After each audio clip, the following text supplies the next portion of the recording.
এরা বলছে ঠিক আছে সায়েন্স সিটি গিয়ে বলতে দেখো এটা দেখিস একটা বড় করে ইয়ে আছে ওটার মধ্যে দেখি বলতে বলে কি না কত বড় ঝুড়ি আর এরা কি বলছে দীঘায় আমি আর বলছে যে দীঘায় এসে বলছে যে দেখো কত বড় পুকুর।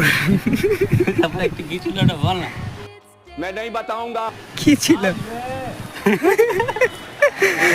ওইটা আর বলতে পারলাম না, সরি।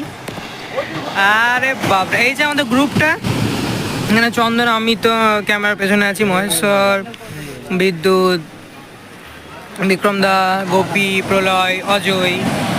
অজয়কে তো বোঝাই যাচ্ছে না, ওটা মনে হচ্ছে পাথর। অজয় পাথরের সাথে মিশে গেছে।